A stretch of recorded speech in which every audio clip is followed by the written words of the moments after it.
بسم الله الرحمن الرحیم. قدرمنو لیدونکو کتونکو بیا هم د مایکروسافت ورډ پروګرام پښتو زده کړې ته ښه راغلاست. لومړی راځو موږ تاسې به ورډ پروګرام راخلاص کړو.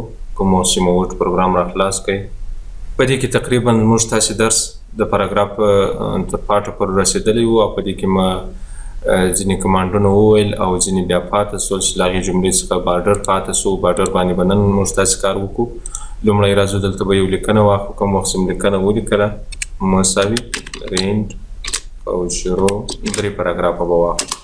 درې پاراګرافه چې مو واخیستل په دې کې اوس دا لیکنه که غواړې چې په چوکاټ کې راولي یو طرف ته یا بل طرف ته که غواړې چې چوکاټ ورته ورکړي بیا د دې بارډر څخه کولی شو استفاده وکړو. په دې کې اوس مثال دا منځنی پاراګراف زه داسې انتخابوم. داسې مې انتخاب کړئ. راځم لومړی شی راخلاصوم، همدا ویکټور راخلاصوم. په دې ویکټور کې اوس ګوره مختلف قسمه هر طرف ته ستا خوښ وي همغه طرف ته کولی شي بارډر ورته ورکړي دا انتخاب شوي لیکنې ته.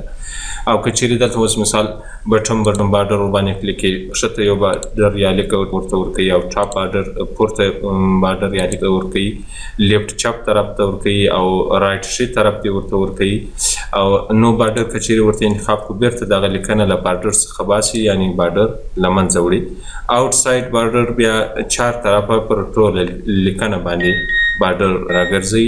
نور بارډران هم ورته ورکولی شو. البته د اکثره وخت که چیرې موږ تاسې دلته یو مثال دلته یو جدول اضافه کوي، دغه جدول خانه که چیرې تاسو ورته فکر سوي ځینې جدولونه چې په دغه یو جدول کې یو خانه چلیپایي یعنی بند یي، په دغه کې بیا لیکنه موږ تاسې نسو کولی. که چیرې غواړئ چې همغه خانه چلیپا کې د دې لپاره بیا موږ تاسې دا کمانډ استعمالوو، ډایګونل ډاون بارډر او ډایګونل اپ بارډر. دا دواړه کمانډونه د چیش لپاره استعمالیږي؟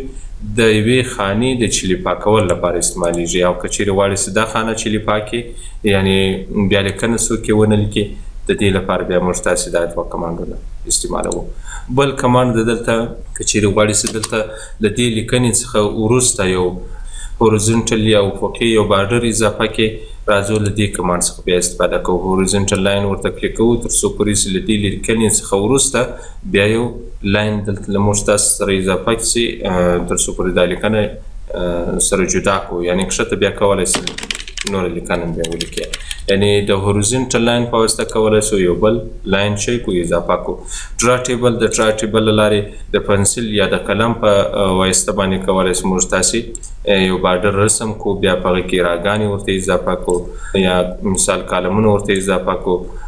یعنې په خپله خوښه باندې د موس په واسطه باندې یو بارډر رسمول دا بیا د ډرا ټیبل له لارې کولی شو ورته اضافه کو. البته دلته ځینې نور کمانډونه فعاله کېږي په لیاوټ مینو کې یا په ډیزاین مینو کې. دا دواړې مینوګانې به انشاءالله کوم وخت چې موږ تاسې دلته یو بارډر اضافه کو، هر وخت چې یو بارډر اضافه سي د بارډر له اضافه کولو سره اتومات دلته همدا مینوګانې فعاله کېږي، یوه ډیزاین په نامه باندې بله د لیاوټ مینو په نامه باندې. دا مینوګانې په ټیبل پورې مربوط دي.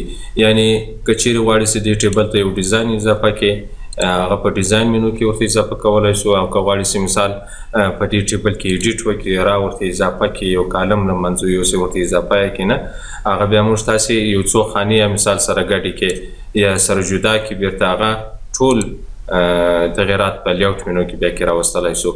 نو دا به انشاءالله پر خپل ځای باندې ووایو. هغه به بیا انزرټ مینو کې کوم وخت موږ تاسې ټیبل کمانډ شروع کوو په دې کې بیا دا دواړې مینوګانې ووایو. بل کمانډ د بارډر د ویو کریټ لاین په نامه باندې. ویو کریټ لاین کمانډ هم دلته په دغه کې شته، په ډیزاین مینو کې یا په لیاوټ مینو کې را سره موجود ده. دلته دې انشاءالله پر خپل ځای باندې ووایو. او بل کمانډ په دې کې د بارډر ان شیډینګ په نامه ده. یعنې دلته هم کولی شو موږ تاسې یوې لیکنې ته بارډر ورکړو یا شیډو ورته ورکړو، سایه ورته ورکړو.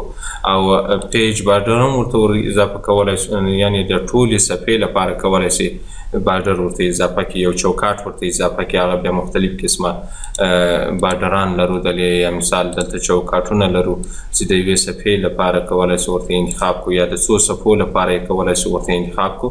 لومړی راځو دلته به یو لیکنه ولیکو. کوم وخت چې مې لیکنه ولیکله دا به یې ور له منځه یوسو.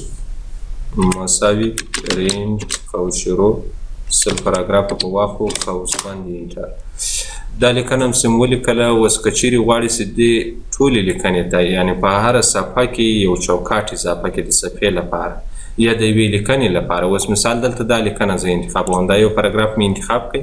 د دې پاراګراف لپاره که دلته یو بارډر ورته اضافه کوئ هم یې اضافه کولی شئ، او که دلته نه بیا بارډر انشیډینګ ته راځو، دلته هم کولی شئ بارډر ورته اضافه کړئ. باکس ورته انتخابوو، له هغه وروسته یې چیک کوو، اوکې کوو تر څو پورې چې پر هغه لیکنه باندې بارډر اپلای شي.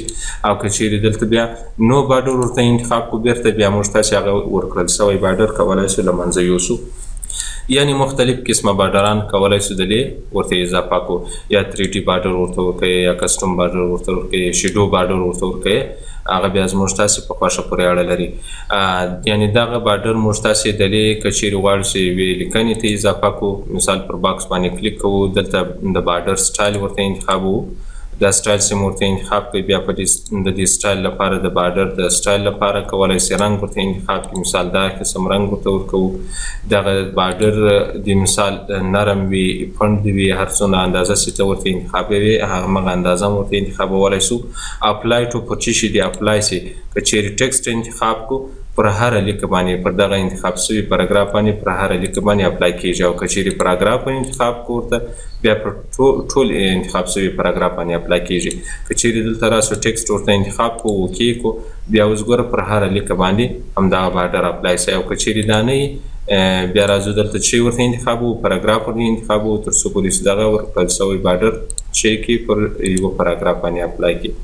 دا به یې وارې انتخاب کړو او دلته به نو بارډر ورته انتخاب کړو.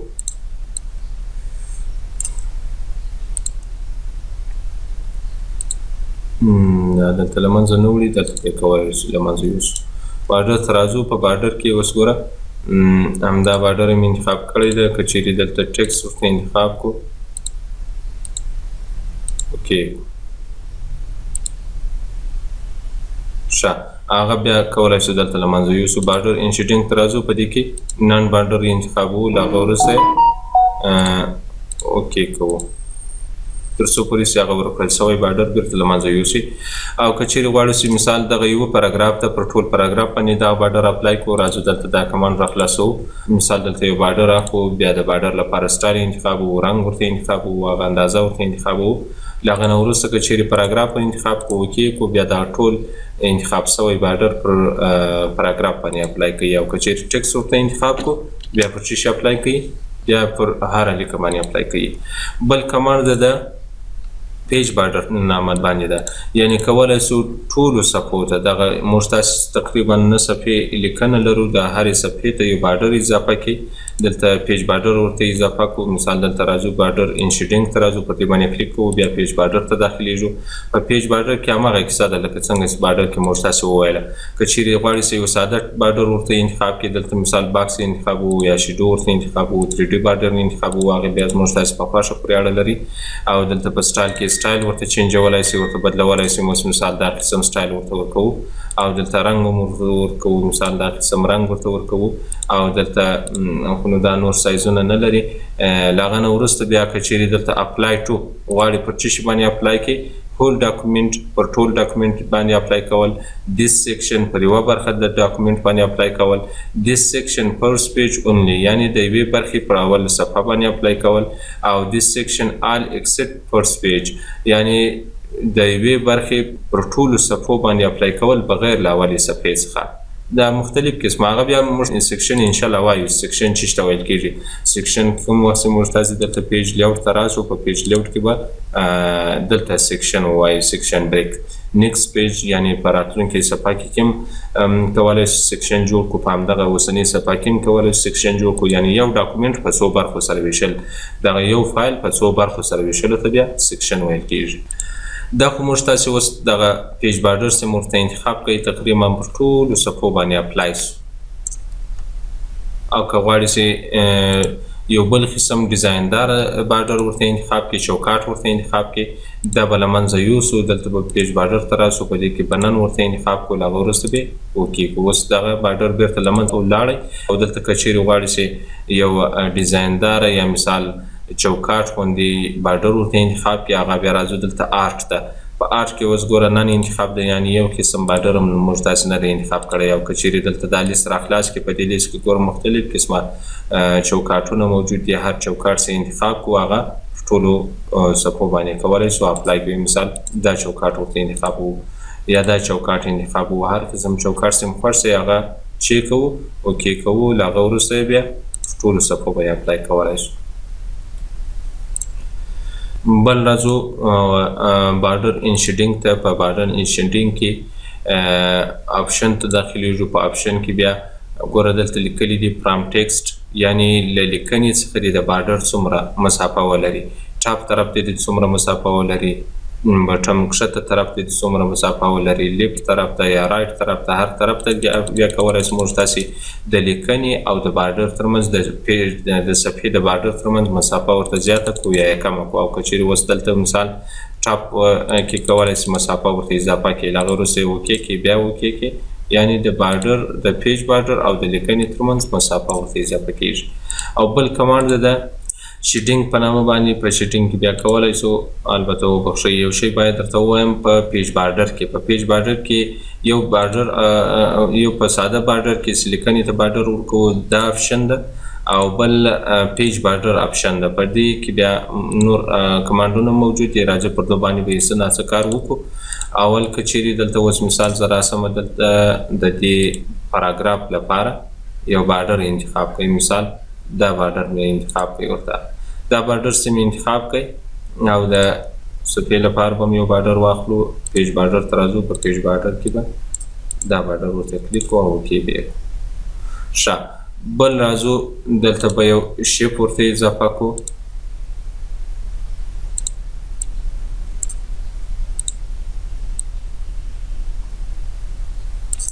او دلته به صفحې ته هیډر فوټر ورته اضافه کړو. هیډر فوټر چې موږ تاسې اضافه کوو هغه انشاءالله په انزرټ مینو کې وایو. د انزرټ مینو مربوط کیږي. هیډر به راخلاص کړو. په دې کې اوس ګوره ایډیټ هیډر. او که چیرې غواړئ د صفحې په سر کې د لیکوال نوم ورته اضافه کړئ یا د صفحې شماره ورته اضافه کړئ، هغه بیا موږ تاسې دلته په هیډر انپوټر کې کولی شو ورته ورکړو. پیج نمبر به راخلاص کړو. په پیج نمبر کې اوس مثال د صفحې په سر کې غواړم چې شماره اضافه کړم، یعنی هرې صفحې ته یو شماره ورته ورکړم.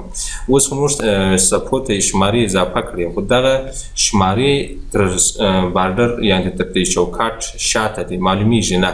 او دلته دا کم شیپ چې مې اضافه کړې ده دا شیپ هم تر بارډر یا تر چوکاټ شاته ده. دا که چیرې غواړئ تر بارډر یا تر چوکاټ یې مخته کړئ، یا مثال دغه د صفحې شماره تر بارډر یا چوکاټ مخته کړئ، هغه بیا راځو. دا کمانډونه ټول په چیش کې موجود دي، په بارډر انشیډینګ کې موجود دي. داسې راخلاص کړو. په دې کې بیا پیج بارډر ته راځو. په پیج بارډر کې آپشن ته داخلیږو. په آپشن کې بیا دلته اوس ګوره لیکلي دي یو ایج اف پیج. دا که چیرې ورته انتخاب کړو، دا له لیکنې څخه څه ناڅه مسافه دا بارډر اخلي. او که چیرې ټکسټ ورته انتخاب کړو، له هغه وروسته یې اوکې کړو، بیا اوکې کړو، دا بارډر داسې جفت له لیکنې سره راځي، له لیکنې سره یو ځای کېږي. او که چیرې دلته راسو پیج بارډر انشیډینګ ته راسو، دلته بیا پیج بارډر واخلو، بیا آپشن ته داخل شو. په آپشن کې اوس ګوره دلته یو کمانډ لرو موږ تاسې الاین پاراګراف بارډر اینډ ټیبل ایج ویت پیج بارډر. دا که چیرې ورته غیر ټیک مارک کړو، له هغه وروسته یې اوکې کړو، بیا یې اوکې کړو. دغه د لیکنې چوکاټ څه مو ورکړی و او د صفحې چوکاټ څه ده، دا د لیکنې چوکاټ بیا له منځه وړي، ځکه چې دلته د صفحې چوکاټ موجود ده، نو د لیکنې چوکاټ ته ضرورت نشته. نو دا کمانډ که چیرې ورته ټیک مارک کړو، ورته انتخاب یې کړو، بیا په هغه صورت کې دا د پاراګراف چوکاټ، اوس مثال ښي طرف ته هم دا چوکاټ د صفحې له چوکاټ سره ټچ ده، او چپ طرف ته هم بیا دغه هر ځای چې دغه چوکاټ ورسره ټچ شي د صفحې له بارډر سره، بیا دغه د لیکنې چوکاټ له منځه وړي. او که چیرې دا کمانډ ورته ټیک مارک کړو، دلته راځو پیج بارډر ته راځو، بیا آپشن ته داخلیږو، دا ورته البته غیر ټیک مارک کړو، له هغه وروسته یې اوکې کړو، بیا یې اوکې کړو، بیا به هم د صفحې بارډر موجود وي او هم به د پاراګراف بارډر موجود وي. بل کمانډ د په پیج بارډر کې آپشن ته داخلیږو. په آپشن کې الویز ډسپلی ان فرانټ، یعنی کوم وخت چې موږ تاسې دغه چوکاټ اضافه کوي د صفحې لپاره، او دا کمانډ ورته ټیک مار وي بیا دا همیشه تر هر شي مخته وي د چوکاټ او که چیرې دا ورته غیر ټیک مار کو اوکې کو بیا اوکې کو اوس ګوره نه وبخښئ یعنی کوم وخت چې موږ تاسې دلته یو تصویر یا یو شپ اضافه کوي دغه شپ یا دا تصویر باید تر چوکاټ شاته سي او که مخته سي که غواړئ چې دا تصویر یا دا شپ دې تر دې چوکاټ شاته سي بیا راځو دلته په پیج بارډر انشیټینګ کې پیج بارډر اخلو بیا اپشن ته داخلیږو او دلته چې ورته ټیک مارو always display in front دا ورته ټیک مارو تر څو پورې چې هغه چوکاټ تر شپ رامخته کړي صحیح سو یعنی شپ چې مې اضافه کړي هغه تر بارډر یا تر چوکاټ شاته وړي او بارډر رامخته کوي بل کمانډ د پیج بارډر ته راځو په پیج بارډر کې بیا اپشن او سراوند هیډر یعنی دغه پیج نمبر چې مې اضافه کړی دی دا د چوکاټ په داخل کې سي او کله چوکاټ څخه بهر خارج سي دلته که چیرې دا کمانډ ورته ټیک مار اوس خو ګوره دغه د صفحې شماره د چوکاټ په داخل کې دی او که چیرې دا کمانډ ورته غیر ټیک مار کو هغه وروسته اوکې کو بیا اوکې کو بیا دغه د صفحې شماره چوکاټ څخه خارجوي یعنی د چوکاټ څخه یې باسي او که چیرې دلته دا کمانډ ورته انتخاب کو دا پیج بارډر کې اپشن دا کمانډ بیا د پورټر لپاره استعمالیږي یعنی کوم وخت موږ تاسې د صفحې په پای کې یو هیډر ده بل پورټر ده هیډر د صفحې په سر کې لیکنه لیکل او پورټر د صفحې په پای کې لیکنه لیکل کولای شو دلته موږ تاسې یو پورټر اضافه کړو نوم ورته ورکړو یا صفحې شماره ورته اضافه کړو اوس دغه پورټر دی د صفحې د چوکاټ بهر او که دې دننه په داخل کې سي د چوکاټ راځو دلته دا کمانډ انتخابوو البته انتخاب به یې خو دا ورته غیر ټیک مارو دا ورته سراوند پورټر ورته غیر ټیک مار کوي له هغه وروسته یې اوکې کوو بیا یې اوکې کوو دا کوم نوم چې په پورټر کې اضافه کړی ده که صفحې شماره یې که دغسې د لیکوال نوم یې که د کتاب نوم یې هغه بیا د چوکاټ څخه بهر راته راکوي یعنی خارجوي یې له چوکاټ څخه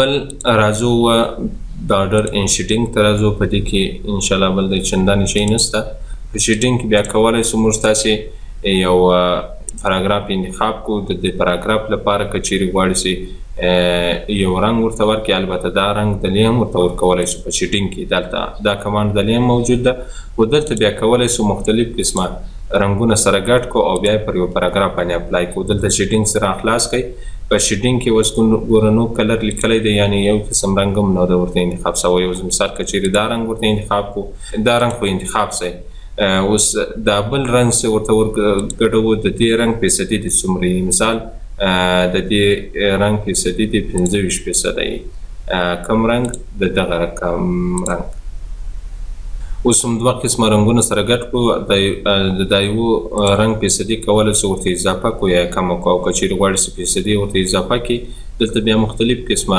فیصدیانې لري هره فیصدي چې ورته انتخاب کړي اوکې کړي هغه دوه قسمه رنګونه چې موږ تاسې ورته انتخاب کړي دي هغه پر لیکنه باندې کولی شو اپلای کړو هر څومره لیکنه چې مې انتخاب کړي پر هغه انتخاب شوې لیکنه اپلای کولی شو بل کمانډ د سورټ په نامه باندې سورټ کمانډ دلې هم موجود ده یا کوم وخت موږ تاسې دلته یو چوکاټ اضافه کړو په انزرټ مینو کې په انزرټ مینو کې بیا دلته په لیاوټ مینو کې هم راسره موجود ده انشاءالله دلې به په انزرټ مینو کې بیا کوم وخت لیاوټ ته راسو په لیاوټ کې دا کمانډ دلې هم راسره موجود ده بیا پر خپل ځای باندې انشاءالله ووایو بل کمانډ په هم مینو کې د پاراګراف په نامه باندې پاراګراف نښه شو کول یا هایټ کول اوس که چیرې موږ تاسې یو لیکنه لیکلې وي مثال دلته په دا لیکنه ټوله له منځه یوسو چوکاټ به هم له منځه یوسو بارډر ته راځو په بارډر کې بیا دا ورته نن انتخابو او اوکې کوو یو بل قسم بارډر هم ورته ورکړی ده دا به هم له منځه یوسو دا ورته نو بارډر کو یا دلته به پیج بارډر کې ورته چې انتخاب کو نن انتخاب بیا دې اوکې کو ښه اوس دلته یو لیکنه مثال زه لیکم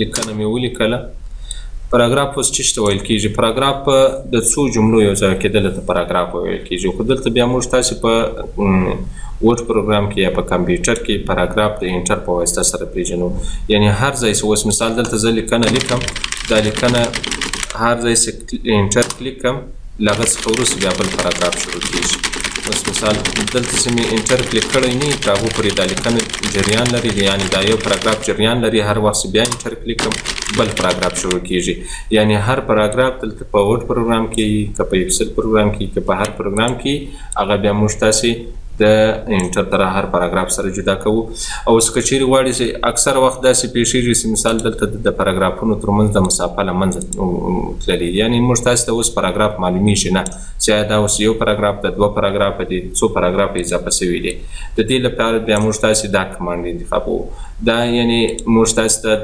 پاراګراف راته په نښه کوي مثال د دې ځای څخه پاراګراف شروع ده تر دې ځایه پورې رسېږي مثال بل پاراګراف د دې ځای شروع ده تر دې ځای یعنې د هر پاراګراف په پای کې یو نښه پاراګراف نښه ټیک مارک نښه راته ږدي دا د پاراګراف نښه ده د دې په واسطه کولی شو موږ تاسې یا پاراګرافونه په صفحه کې معلوم کړو یا په نښه کړو او که چیرې دا کمانډ ورته بیرته غیر ټیک مارک کړو پاراګراف بیا له منځه وړي اوس دلته موږ تاسو ته دغه اضافه شوي دي دا پاراګراف نښې اضافه شوي دي یعنې ګور موږ تاسې مخکې وویل هر ځای چې انټر کلیک کړو د انټر په واسطه باندې یو پاراګراف او بل پاراګراف سره جدا کیږي او که چیرې دلته مثال باکس سپیس ورته کلیک کړم بیا باکس سپیس کلیک کړم دا دواړې نښې بیا له منځه ځي یعنې دلته هغه د انټر مسافه هم له منځه یوړه د نن ورځې لپاره همدومره بس ده تاسې خپلې پوښتنې مطرح کړئ زه به ریکارډینګ بند کړم